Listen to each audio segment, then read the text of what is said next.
ಸಂಕ್ರಾಂತಿಯ ಸಂದರ್ಭದಲ್ಲಿ ಹಿಂದೂಗಳು ಎರಡನೇ ತಾಯಿ ಅಂತಲೇ ಹೇಳಿ ಪೂಜಿಸುವಂತಹ ಗೋಮಾತೆಯ ಕೆತ್ತಲನ್ನು ಕೊಚ್ಚುವಂತಹ ಘಟನೆ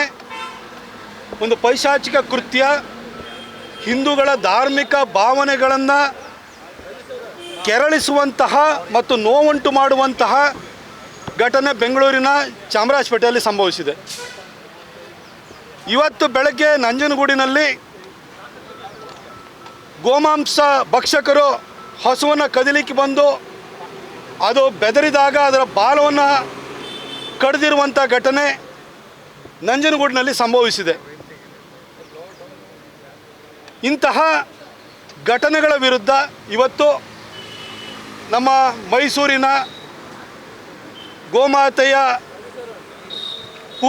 ಗೋಮಾತೆಯನ್ನು ಪೂಜಿಸುವಂತಹ ನಮ್ಮೆಲ್ಲ ಕಾರ್ಯಕರ್ತರು, ಹಿರಿಯ ನಾಯಕರುಗಳು, ಮೈ ವಿ ರವಿಶಂಕರ್ ಅವರಿದ್ದಾರೆ, ಕಿರಣ್ ಗೌಡ ಅವರಿದ್ದಾರೆ, ಬೋ ಉಮೇಶ್ ಅವರಿದ್ದಾರೆ, ಎಸ್ ಕೆ ದಿನೇಶ್ ಅವರಿದ್ದಾರೆ, ನಮ್ಮ ಮಾಜಿ ನಗರ ಪಾಲಿಕೆ ಸದಸ್ಯರಾಗಿರುವಂತಹ ಎಂ ಸತೀಶ್ ಅವರಿದ್ದಾರೆ, ಸುಬ್ಬಯ್ಯ ಅವರಿದ್ದಾರೆ, ಸೋಮಶೇಖರ್ ರಾಜು ಅವರು, ಟೆನಿಸ್ ಗೋಪಿ ಅವರು, ಪರಮೇಶ್ ಅವರು, ಶ್ರೀರಾಮ್ ಅವರು, ನಮ್ಮ ಹಿಂದಿನ ಮಂಡಲ ಅಧ್ಯಕ್ಷರು ಹಾಗೂ ನಮ್ಮ ಪಕ್ಷದ ಎಲ್ಲ ಮುಖಂಡರುಗಳು ಇವತ್ತಿಲ್ಲಿ ಬಂದು ಜಲದರ್ಶಿನಿ ಗೇಟ್ ಎದುರುಗಡೆ ಗೋಪೂಜೆಯನ್ನು ಮಾಡಿ ಹಾಲನ್ನು ಕರೆದು ಗೋವಿಗೆ ಬೆಲ್ಲ ಮತ್ತು ಕಬ್ಬನ್ನು ತಿನ್ನಿಸಿ ನಾವು ಶಾಂತಿಯುತವಾಗಿ ನಮಗಾಗಿರುವಂಥ ನೋವನ್ನು ಹಾಗೂ ನಮ್ಮ ಮನಸ್ಸಿಗಾಗಿರುವಂಥ ಘಾಸಿಯನ್ನು ಈ ಕರ್ನಾಟಕ ಸರ್ಕಾರಕ್ಕೆ ಮನವರಿಕೆ ಮಾಡಿಕೊಡುವಂಥ ಕೆಲಸವನ್ನು ಇವತ್ತಿಲ್ಲಿ ಮಾಡಿದ್ದೀವಿ.